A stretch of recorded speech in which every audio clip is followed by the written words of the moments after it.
comment structurer une prise de parole. Imagine, tu vas à une prise de parole, là, le conférencier se met à parler et il donne les bonnes informations. Le problème, c'est que lorsqu'il il les donne de manière désordonnée, n'importe comment. Et il donne tellement d'informations que tu n'arrives pas à suivre. À un moment, ton cerveau éclate. Tu n'arrives plus à retenir quoi que ce soit. Qu'est-ce que tu vas te dire? Ah, j'ai rien compris. Tu vas sortir de la prise de parole fatigué mentalement. C'est bien de savoir parler avec confiance devant un public.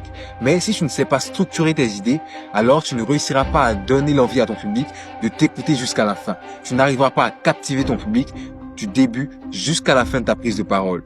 Alors, comment structurer une prise de parole et surtout, comment structurer une prise de parole sans écrire ton discours de A à Z?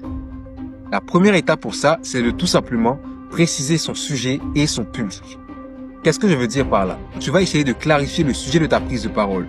Sur quoi tu dois prendre la parole? Et qui est ton public cible? Qui est-ce qui doit venir t'écouter? Pour ça, j'utilise une méthode que j'appelle les 3 QPOC.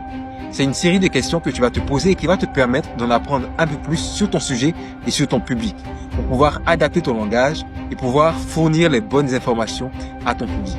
Je vais te donner les 3 premières séries de cette question. Il s'agit des 3 Q. Le premier Q, quoi? De quoi est-ce que parle ma prise de parole? Quel est le sujet de ma prise de parole? Si ta prise de parole est sur, par exemple, comment vaincre la timidité, la réponse au quoi, ça sera comment vaincre la timidité. Le deuxième Q, c'est qui? Qui est-ce qui vient m'écouter? Si ta prise de parole est sur comment vaincre la timidité, ceux qui viennent t'écouter, ce sont les personnes timides. Alors la réponse au qui, ce sont les personnes timides. Et le troisième Q, c'est quand. Quand est-ce que je dois prendre la parole? En définissant clairement quand est-ce que tu dois prendre la parole, tu sauras comment te préparer au mieux pour être prêt le jour J. Mais le quand se situe aussi à un autre niveau. Quand est-ce que se situe le sujet de ma prise de parole dans le temps?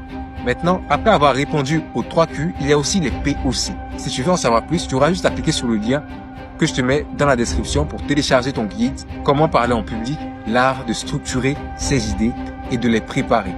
Après avoir précisé et clarifié ton sujet, ce que tu vas faire, c'est que tu vas venir diviser ton discours en 3 grandes parties. Comme on a l'habitude de le faire à l'école pour des dissertations en français, en histoire géo, en anglais même parfois. Tu vas diviser ton discours en 3 parties, introduction, développement et conclusion. Donc, comment j'introduis ma prise de parole? Qu'est-ce que je dis à l'intérieur de ma prise de parole? Et comment je conclus ma prise de parole? Mais ça, il y a aussi une manière de le faire pour ne pas ennuyer ton public et le captiver du début à la fin. Et tout ça, je te le partage dans mon guide « Comment parler en public, l'art de structurer sa prise de parole » que je te mets en description. Il est quasiment offert. Alors, tu peux aller cliquer sur le lien. Tu vas diviser ton discours en 3 parties. Introduction, développement, conclusion. Et réponds à ces 3 questions en préparant ces 3 parties. Pour l'introduction, comment je réussis à captiver mon public dès le début? Comment je donne l'envie à mon public d'écouter tout le reste de ma prise de parole? Deuxième question pour le développement. Qu'est-ce que je partage comme information à mon public pour le satisfaire, pour réussir à lui donner ce qu'il est venu chercher? Et troisièmement, comment je fais pour marquer l'esprit de mon public dans la conclusion? Une fois que tu auras répondu à ces 3 questions, tu pourras mieux structurer ta prise de parole, mieux la préparer et tu verras, tu seras beaucoup plus captivant et beaucoup plus intéressant pendant tes prises de parole. Mais comment préparer sa prise de parole? Comment la structurer sans avoir besoin d'écrire de A à Z son discours? Ça, je te le partage aussi dans mon guide. Tu peux cliquer sur le lien et tu auras toutes les informations dont tu as besoin. C'était Ethan Asamoah et on se dit